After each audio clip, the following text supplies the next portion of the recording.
real good.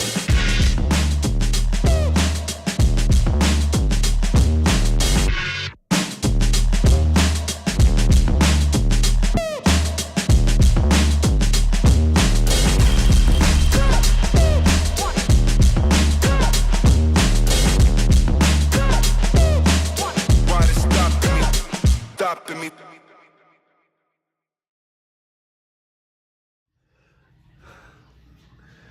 Ayun, katatapos lang natin maglinis ng bahay kanina. Tapos kumain na, tapos ginawa ko lang yung mga training natin. Pinatraining ako ng WMS, tapos pupunta ako sa Walmart para magpa-print ng mga documents. Kailangan kumpletuhin yung documents para at least pagka nag-start tayo ng Monday, kumpleto ang mga documents natin. So, magandang hapon po mga kababayan. Pasensya na po. Tatapos ko lang mag-training. At kausap ko kanina si Miss Remotely. Pasensya na Miss Remotely. Hindi ako, kasi busy tayo kakasikas sa mga training natin. Ini-introduce ko kay Miss Remotely yung yung pinagkikitaan natin sa online. Kaya lang, hindi siya po pwede kasi nasa Taiwan siya. Meron nga palang, yung mga palang nagtatanong, i-message nyo lang po ako sa messenger, sa chat, sa FB messenger. Ilagay ko po ang messenger na pangalan ko para yung mga interesado po, matulungan ko sila. At may nag-comment nga, si Raulo daw ako. Hindi po ako si Raulo, kabayan. Ano po ako? Matino po ako. Sinasabi ko lang po na mayroon tayong nalaman paano kumita ng kaunti sa internet. So hindi po ako si Raulo. Sinashare ko lang po yung may gusto lang po.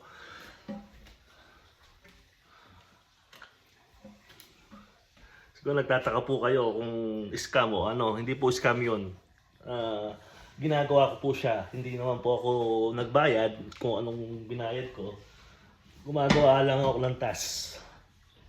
So mahirap mo mapagsabihan na si Raulo. Mukha lang po ako si Raulo kasi hindi ako nagsusuklay yung nagbibideo. Sinashare ko lang po, binabahagi ko lang po. Yung may interesado po kayo, message nyo lang po ako. Or may bibigay ko sa inyo ang number. Nasa Edmonton lang po ako, hindi po ako si Raulo. Inuulit ko po. Nakakatawa naman yung message ni kabayan. Si Raulo yata to.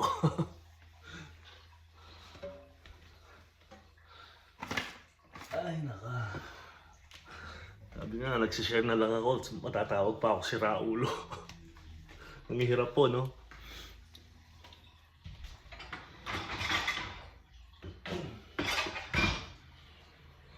Nasa matinong katinuan pa, nasa matinong kaisipan pa po tayo. Although, yes, dumadaan tayo ng kuminsan, yung problema, pero hindi po tayo nasisiraan ng ulo. Tignan nyo po, sa kayo po umusga kung anong tawag doon, kung ano yung pakinabang ng internet ngayon. Tayo po kasi mga edad natin, mga kaedaran natin, naiiwan tayo sa mga ganyan na knowledge. Sabi nga nila, napapag-iwanan tayo sa technology.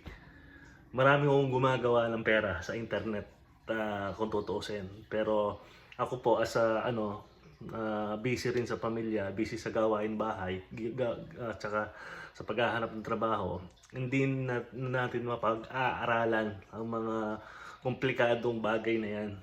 Pero napakadali po itong na-discover ko. Sabi ko nga, nothing to worry about. Hindi ako mawawalan Kumbaga, nagtatasking lang ako every 5 minutes every day. So, yun lang. Wala akong binibigay na pera, wala akong binibigay na mahabang oras sa kanila. Kung after 2 months, 3 months, binibigyan ko ng sarili kong 3 months, once na hindi ako kumita, titigilan ko siya. So, nawalan lang yung oras ko nawala lang yung 5 minutes ko every day. Pero after 3 months, pagka hindi ako kumita, sasabihin ko po sa inyo. Sasabihin ko pero pag nakapag-withdraw po ako ng pera, sasabihin ko rin po. Magiging open ako sa hindi po ako nag-i-scam. Yung address ko po nandito lang po ako sa Edmonton.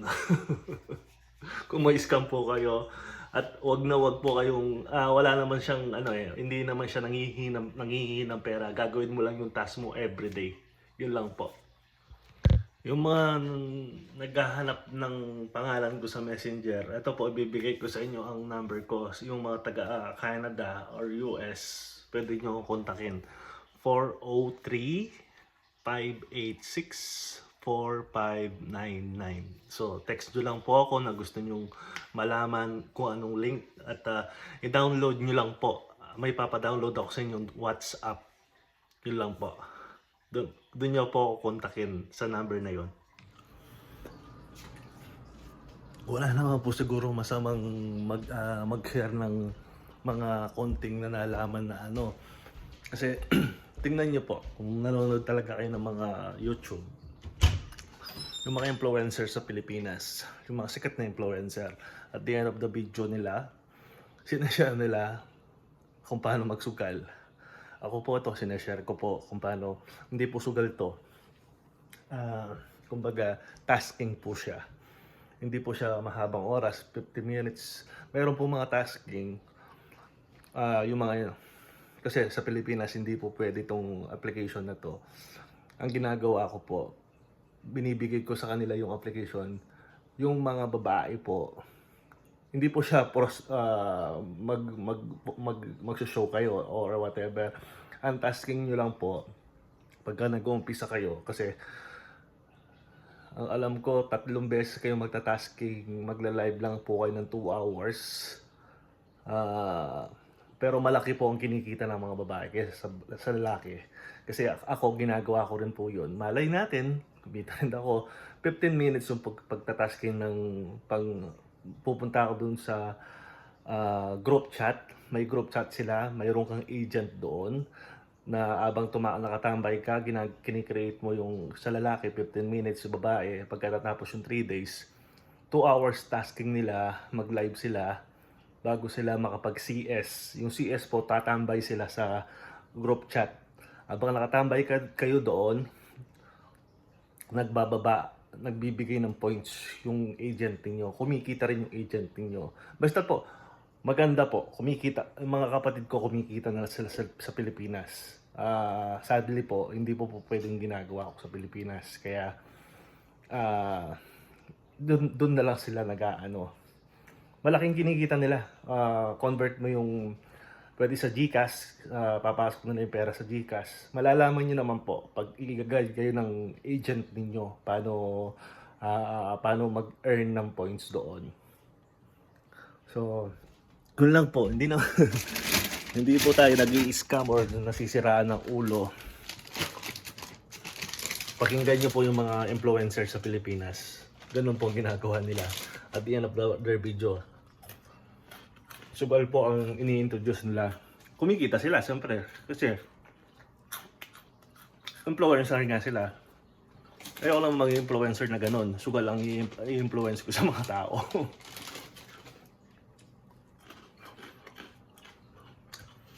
Hindi po tayo, sabi ko nga, teka lang ha. Sabi ko hindi tayo mag-i-influence ng kasamahan. Kasi may balik din po sa atin yan. Kung gusto mo maging good influencer, share mo lang yung buhay-buhay mo. Kasi ang number 1 pong natutunan ko po sa pag-sharing, nakakapulot ka ng mga pinagdaanan ng isang tao. Huwag nyo pong iusgahan ang tao. Kasi yung yung pinagdaanan nila, pagdadaanan din ng mga kabataan. Pagdadaanan din nila ang problema, how to handle the problem. Ganun po yun. Ang sharing, mas maganda pong nakikinig po kayo sa pinagdaanan ng tao kasi marirealize ninyo yung problema ninyo, ganyan lang katating. May mga problema, may mga tao may problema, ganyan po, mas malaki pa. Pero nasusolusyon na nila.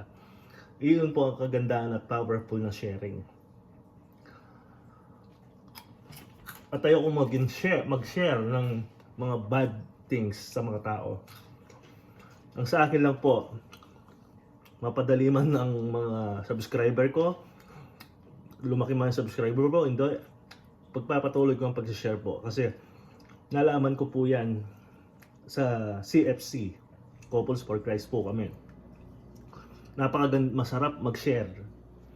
Hindi ko natin pinagchichismisan ang buhay namin. Mahirap po yung iba po kasi pinagchichismisan sa buhay eh. At iba yung pag-share.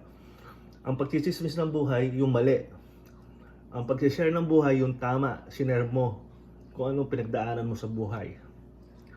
Ganun po yun. Kasi habang dumadaan ka ng buhay, hindi mo alam, may mga tao nang dumaan doon. Ganun po yung sharing. So, maitling salita po, hindi po ako nagpapasikat or gumagawa ng istorya sa buhay. Ito po, based on napagdadaanan natin. Nagiging totoo tayo, yun lang. So, itong video na to para makuha ninyo ang information ko at yung mga tumatawag na siraulo sa akin, pasensya na po. Sooner or later, mapapatunayan ko sa inyo na totoo itong mga ginagawa natin. Hindi lang po ngayon. Bigyan nyo po ako ng 2 o 3 months. Patutunayan ko sa inyo na totoo ito sharing ko. So, maraming salamat po at ako'y mamamalingki muna kasi magpapaprint pa ako ng mga documents, tapos mamamalingki muna ako mga pagkain ni Jordan kasi magde-daycare na naman siya sa Monday. So first day natin sa Monday. So thank you very much. Kita tayo sa next vlog. May mga katanungan po kayo, sagutin, message nyo lang po ako at keep subscribing po para ma-inform po kayo, ma-update po kayo sa mga sineshare ko sa inyo. So maraming salamat. God bless everyone. Miss remotely, message mo ako pagka day off ka. At kung siguro hindi naman oras gabi dito tapos day off ka, message mo ko para ma-set up natin. So maraming salamat. God bless everyone.